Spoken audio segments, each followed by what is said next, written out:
of Town Planners FCT chapter. And I am your host, Olubumi Ruben.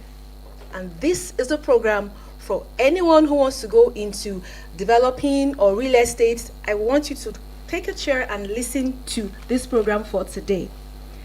Now, a few weeks back, we started a discussion on understanding development control. That's the process in the FCT. And we talked about how development control refers to the process of regulating and managing the physical development within the territory to ensure compliance with established guidelines, standards, and policies. So today, we will be taking a look at the part 2 of understanding development control process in the FCT. Now, I want to ask a question. Have you ever had an experience with development control in Abuja?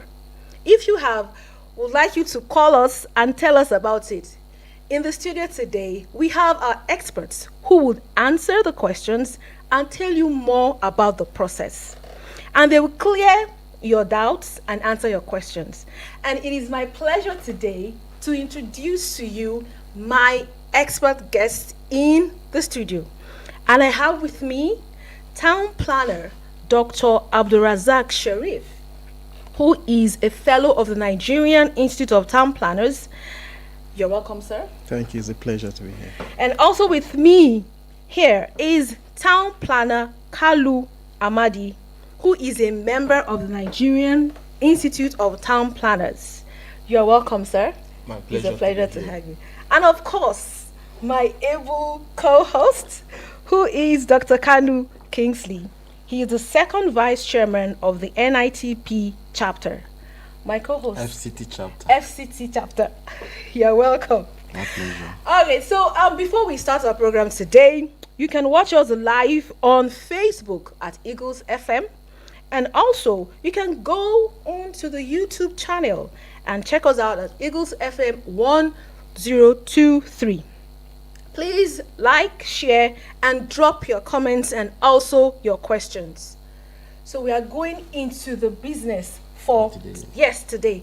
And I'm sure last week we had people 2 weeks ago that wanted to call in and ask questions. So please today, call in on time so we can answer your questions. Yeah. Please call in. But not to worry, I'll call out the numbers early today so that we can have your questions. Now, over to you, sir. Sheriff. Now, we know that we talk about non-compliance with development control regulations and approved plans. But my question is, what are the primary factors contributing to the widespread non-compliance with development control regulations and approved plans by developers? Do you encourage demolition? That's my question for you today. Thank you. It's all order. Thank you so much. Yeah. Compliance. Yes. Largely, that's why the Department of Development Control was established, to ensure that development are in compliance with a plan and a vision for a city or an entity. So factors that may be responsible, we start from the human factor.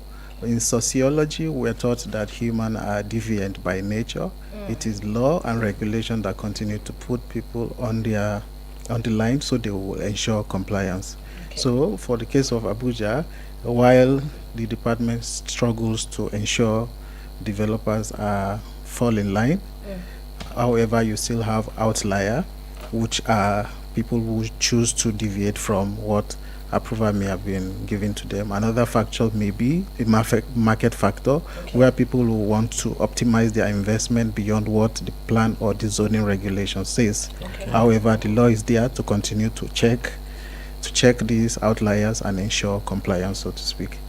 And then about if we encourage demolition. Yeah, that's a very important question. This is actually the last resort, as the case may be, when we try to ensure that people fall in line, and when they don't, the relevant contravention notices will be so issued, still clarifying to such prospective developer what their infractions are, so they can remediate it and fall in line When they don't, when such grace period that has been given to them expires, the department does not have any choice than to embark on demolition. It's actually the last resort, but if we have to do that, we will have to do what we have to do to ensure the sanctity of the plan, because the plan provides a vision to shape the city, and we need to ensure that the vision of the city is sustained. Okay. Wow. So before, Dr. Okada, I want to ask him a question. So are there any compensation measures, like for instance, if there's any case of demolition, are people giving compensation for that? Okay,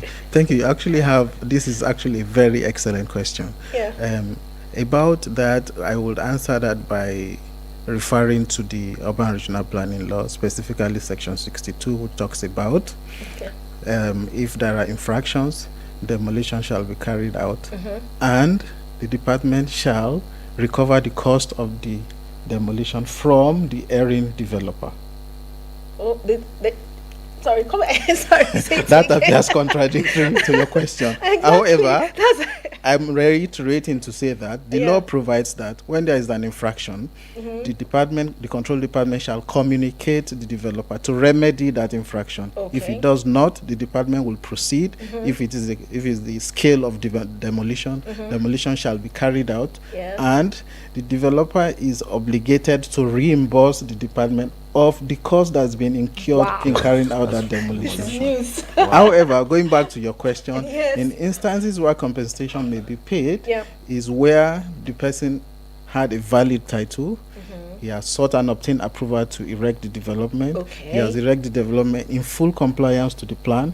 However, for overriding public interest, maybe a road shall pass through where this building has been erected. Compensation shall be paid. Replacement cost for the improvement the person may have put in place. So this, I don't know if this answers your question. It did. Okay, it does. Thank you very much. At least we've had a better understanding of what demolition means and the compensation that comes with it. So, sir, we want to know, with the level of urbanization and immigration taking place in Abuja, how do you think, with the rate of growing population in the city, as the city is growing so fast, do you think the development control, their current system, can control or is ready to withstand this population surge? Or would the population surge become so difficult for the development control to manage? Thank you for this question. Development control, can you envisage a city without a control?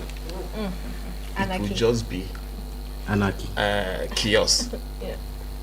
So, in as much as like FCT, the envisaged population of FCT is not up to 3 million. But the current population of FCT is far more than 3 million.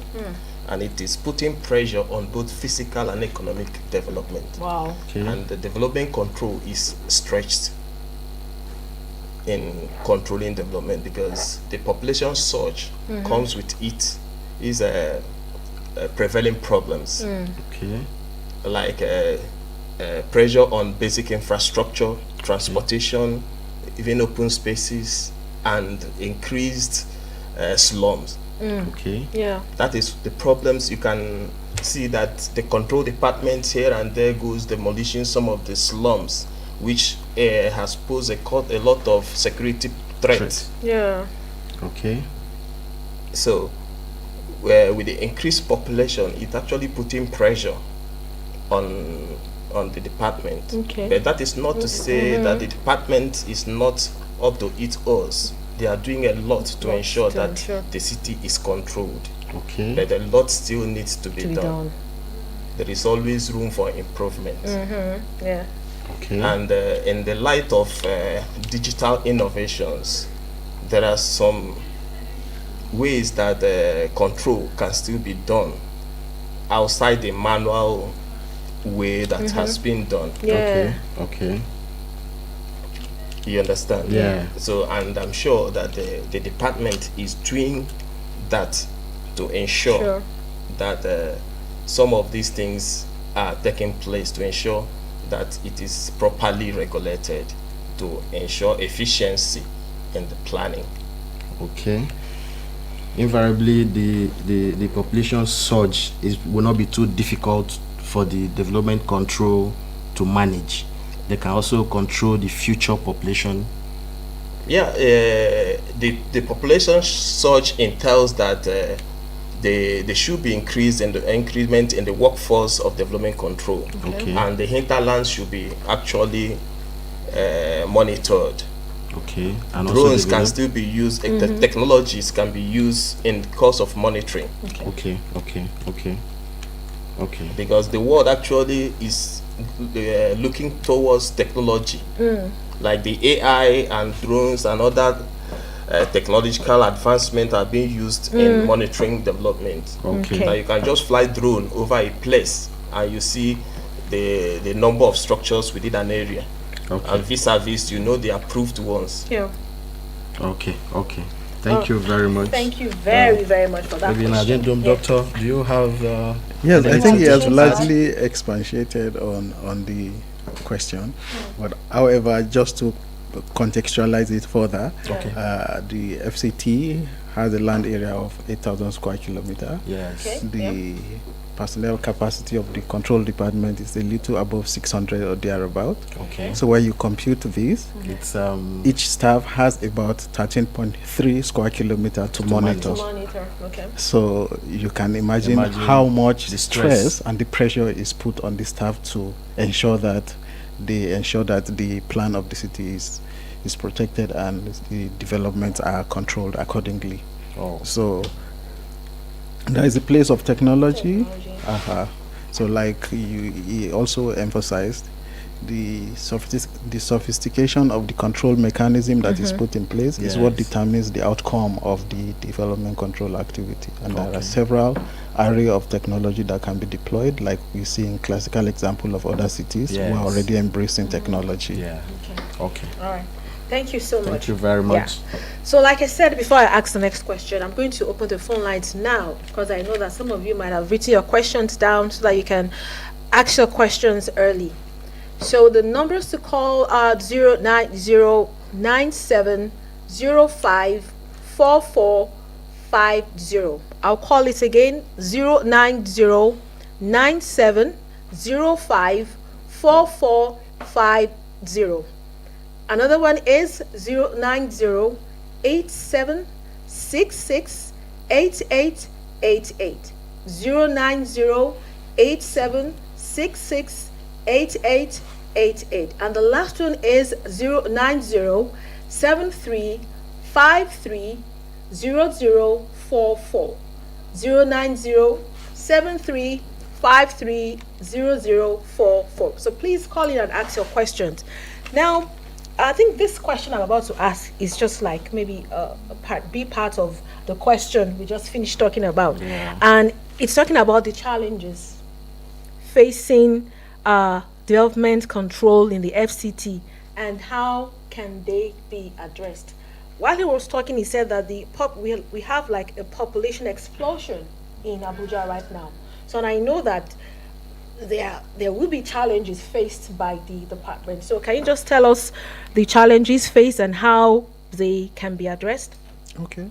I think this question has already been answered. And then when you talk about challenges, it will be also firstly maybe the attitude of the citizenry in terms of non-compliance. Like I started making the remark about how people will always want to deviate. Yeah. So these are one of the major challenges that the department is facing, issue of deliberate non-compliance from the citizenry. And then in terms of also the manpower that is required to ensure that the plan is continually monitored and the sanctity of the plan is sustained. Beyond the manual physical visitation of site to ensure or to monitor development, the place of technology may also help strengthen the capacity of the department to better deliver optimal outcome in its monitoring and control activity.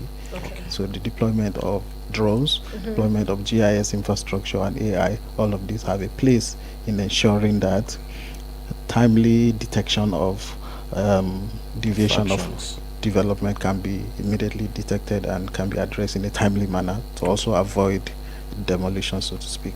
Okay. Wow. That's a lot. That's a lot. Still, sir, on the same question, what other challenges? He has mentioned the use of technology. What other challenges do you think still face development control? I think one of the major challenges is the ignorance of developers.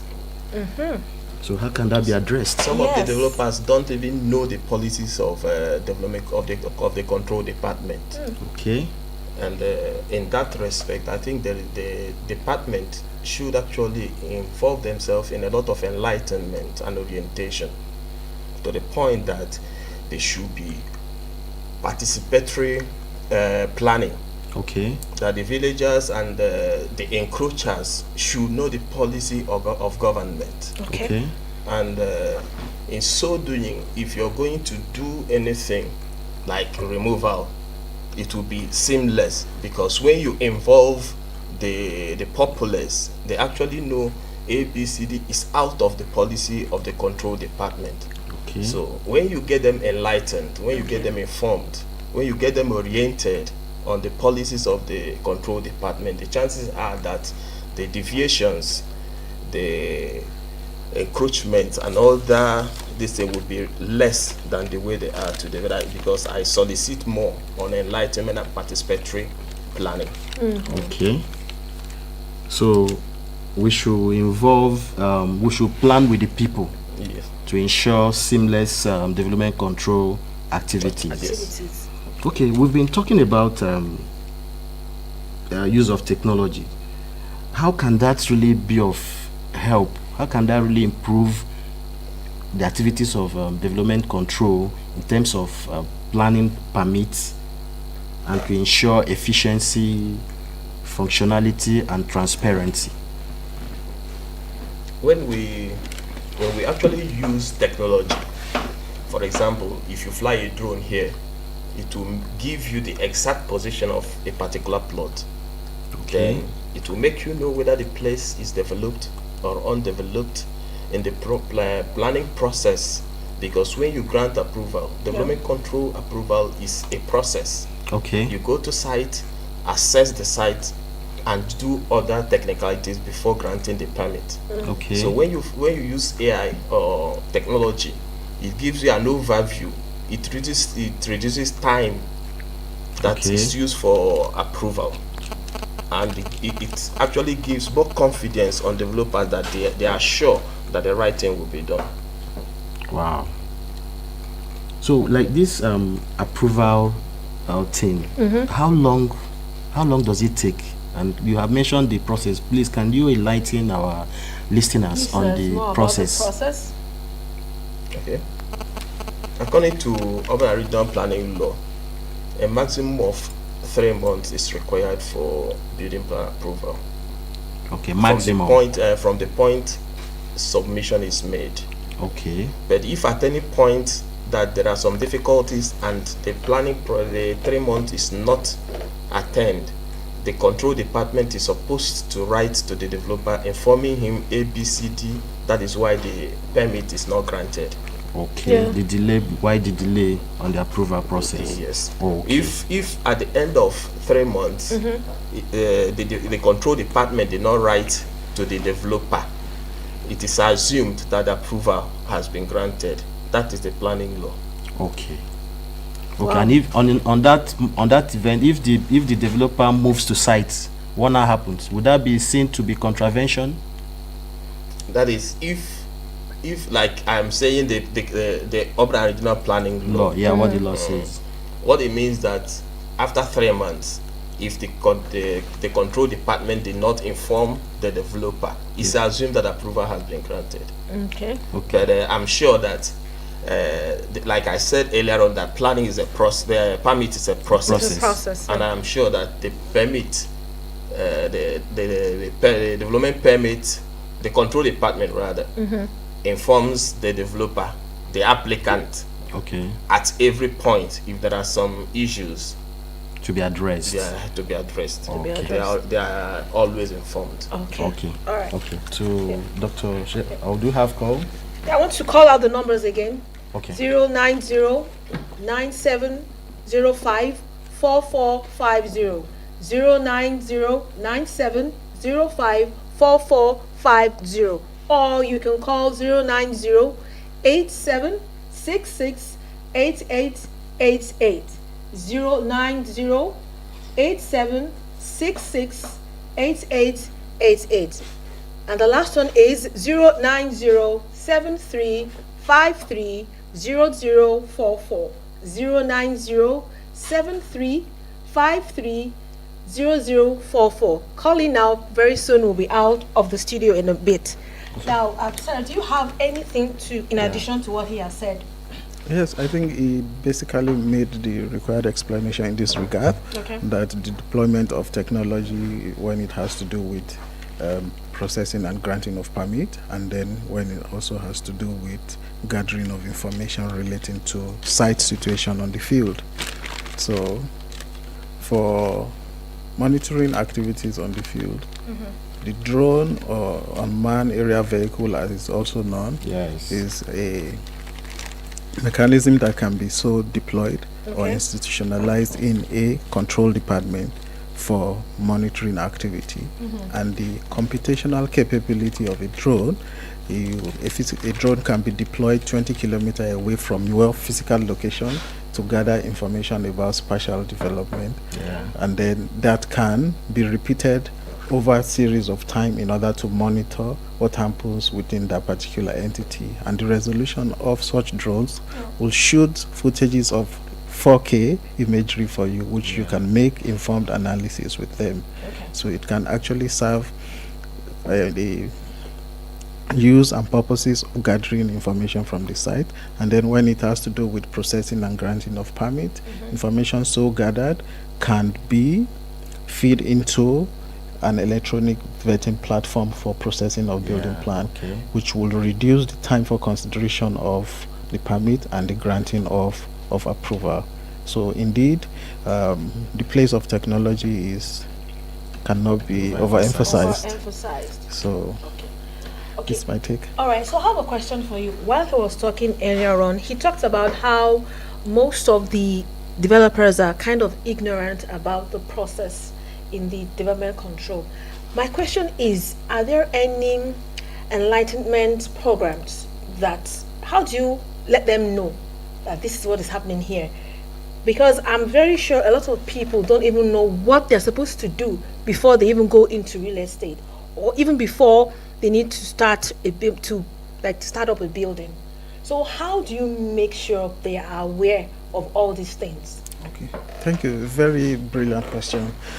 From the information available to me, for example, the Department of Development Control carry out repeated and sustained sensitization activity, and I perhaps also commend this platform and the FCT branch of the NITP, that this is in self sustained advocacy that is required to make the public informed about what to do about development control and proceeding with development.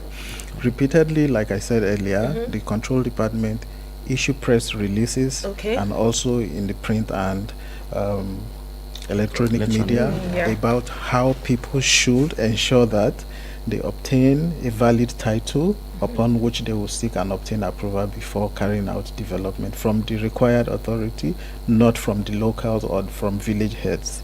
So the department continually makes such sensitization, and that when you obtain this title, you are encouraged to seek and obtain permit from the control department before carrying out your development.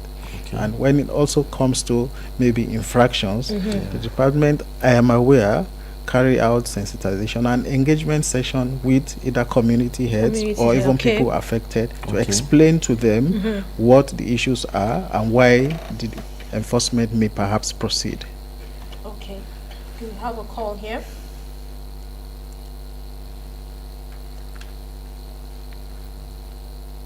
Hello.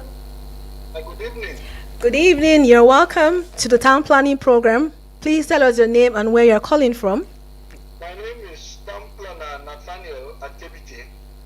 You're welcome, sir. You're welcome to the program, Town Planner Atebije. Further to what is being discussed. Okay. I think no developer can claim ignorance of what he is supposed to do in Abuja. Okay, sir. Because at the point of granting you allocation, where you go to collect your allocation letter, the land, you are supposed to have a copy of development control manual from land department. Okay. But the problem is that many of our people, all they try to do is you collect the paper and you go and sleep on it. Nobody reads it. Okay. So I think basically right from day one, anybody who has an allocation of land in this town is informed of what he should develop. Okay. So yeah, that is how it is. Okay. Thank you. Thank you very much, sir, for your contribution. Thank you very much. Welcome. Yes, sir. Do you have any addition? So going forward now, so do we have is there like any synergy between development control departments and the area councils? Yeah, there do you is. have any synergy in terms of approval? Like someone who lives in Gwagwalada, how can the person get approval from you in town here? Is there a synergy that exists between development control here and these area councils? In 1 minute. The control department has the responsibility of granting development permit to all titles within FCT. Okay. FCT, okay. not FCC, Federal Okay. Capital Territory. Okay. And the area councils are majorly part of the Federal Capital Territory. Okay. And some of their titles are done by area councils, even though urban and rural planning. So in a bid to grant development permit, the control department writes to the lands department and urban and regional planning to confirm their titles, to ensure that the rightful allottee is granted permit. Okay. So there's always a level of coordination, cooperation between development control and the sister agencies in granting development permit. Oh, thank you very much. Thank you very much. Okay. Do you have just like 10 seconds to add to Yes, what you said? just as a rider to that, the Department of Development Control has the zonal development controllers who controls the several area councils, and they help facilitate. Okay, they are called what? ZDCs. ZDCs. What does that mean? Zonal control offices. Yes, Zonal zonal development Development control officers. Yes. Okay. Okay. So they help facilitate gathering of information, submission relating to seeking and obtaining approval from the respective area councils, and then facilitate them to the for final approval. Okay. Thank you very much. Thank you so much. Thank you Today very much. has really been very informative, informative, and enlightening. Yes. So please call out the numbers for people who want to send questions. Yeah, call the Call number. the number. Call Dr. Okay. Kalu, call the number. For those, you can also reach us with this number 080 3619 7224. 080 3619 7224. Okay. Yeah. All right. That's the number. So thank you for listening, and thank you to our guest experts and also my able co-anchor. So we'll see you same time next week. My name is Olubumi Ruben.